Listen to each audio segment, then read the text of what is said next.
বগুড়া শহরতে আমি প্রথমবার আনো। এটি কি বড় বড় ইমারত রে বাবা, এলে দেখে আয়াম তো অবাক। হাই সর্বনাশ, এত বড় ইমারত এটি। 1 2 3 4 এই চাষাবেন অজপাড়া গায়ের থেকে আসছে রে। এটি এসে বিল্ডিং কয়তলা আছে সেলে গণিচ্ছে। দেখি তো চাষার থেকে কিছু খসান যায় নাকি। 5 6 7 8। আরে চাষা, আপনি আমার অনুমতি ছাড়া বিল্ডিং গণিচ্ছেন মানে? ওই বিল্ডিং আমার।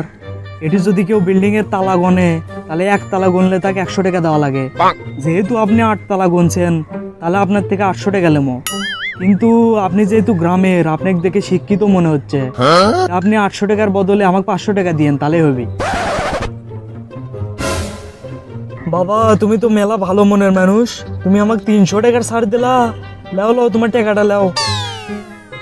গ্রামও শুনছি বাবা, শহরের মানুষেরা নাকি সেই খারাপ, কিন্তু শহরের মানুষেরা তো সেই ভালো, বিশেষ করে তুমি আরো ভালো। বাবা, আমি এসে গেছি, কেঙ্কা আছো তুমি? চাচা আছেন?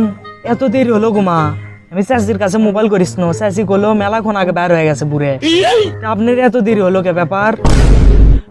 একটা ভালো মানুষের সাথে আমার দেখা হয়েছিল, তার সাথে কথা করতে করতে না দেরি হয়ে গেল।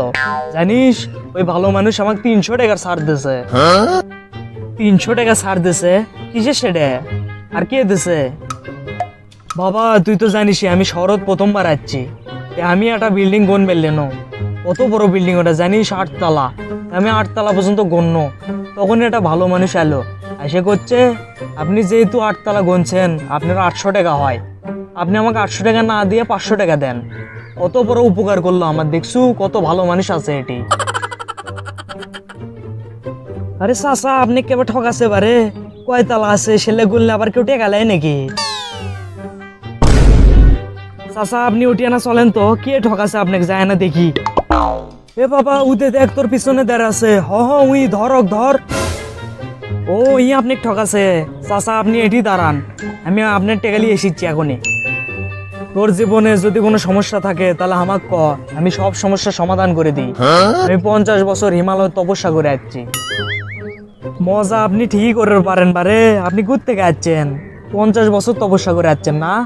আপনার বয়স তো দেখে মনে হচ্ছে 20-25 হবি, আর 50 বছর তপস্যা করে আসছেন। কোনটি মায়ের পেটের মধ্যে তপস্যা করছেন? বড় হ বাবা, বড় হ। তুই এখন এলে বুঝবু না। আগে মানুষ তপস্যা করলে দাড়ি বড় হয়ে যাচ্ছিল, বুড়ে হয়ে যাচ্ছিল, কিন্তু এখন যদি কেউ তপস্যা করে তাই একেবারে স্মার্ট হয়ে যায়, বুঝছু? আমার জীবনে তো মেলা সমস্যা, কিন্তু আমার একটা বড় সমস্যা হলো আমি পরীক্ষাতে ফেল করি, মানে সব পরীক্ষাতেই ফেল করি।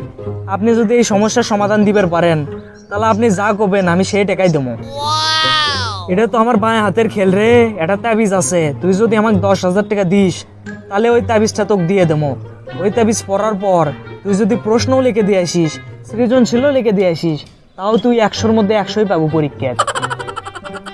থাক, আপনি আর কোনো কথা কইেন না, আপনি ওই তাবিজটা আমাকে দেন। দরকার হলে আমি আপনাকে 20,000 টাকা দিচ্ছি। আরে আমার এই ঘড়িটা খুলে দিচ্ছি, আপনি এটা নেন। আর আমার কাছে 500 টাকা আছে, ওটাও নেন। তাও আমাকে ওই তাবিজটা দেন তাড়াতাড়ি। আই দিলে তোর তাবিজ, এটা হাতত পিন দিয়ে পরীক্ষা দিবে যাবো, তাহলে তুই 100-র মধ্যে 100ই পাবো। কালকে থেকে আমার পরীক্ষার সময় এই তাবিজটা পরে যাবো, তাহলে আমি একেবারে 100-র মধ্যে 100ই পাবো। বন্ধু, তাড়াতাড়ি ক আমার রেজাল্ট কি হচ্ছে? জানি আমি A+ পাবো, তাও ক কি হচ্ছে? কিসের A+ হে? কেবলই দেখে আনো, তুই ফেল করছু। বাইরে কোমা একটা মানুষ এসেছিল, তোকে এটা দিবের করলো, ধর। আমি এইভাবে পরীক্ষা ফেল করনো? হ্যাঁ, এটা কি লেখা রে? 1 মাস আগে আপনি আমার চাচাকে ঠকাইছিলেন, বিশেষ দ্রষ্টব্য, তাবিজটি খুলে দেখুন আপনার হাতে যেটা আছে। এই চিঠিত তোমার তাবিজের সম্বন্ধে লেখা, তাবিজ তো আমার হাততে আছে। খোল তো রে খোল। এই তাবিজত তোমার লেখা, পড়লে পাস, না পড়লে ফেল।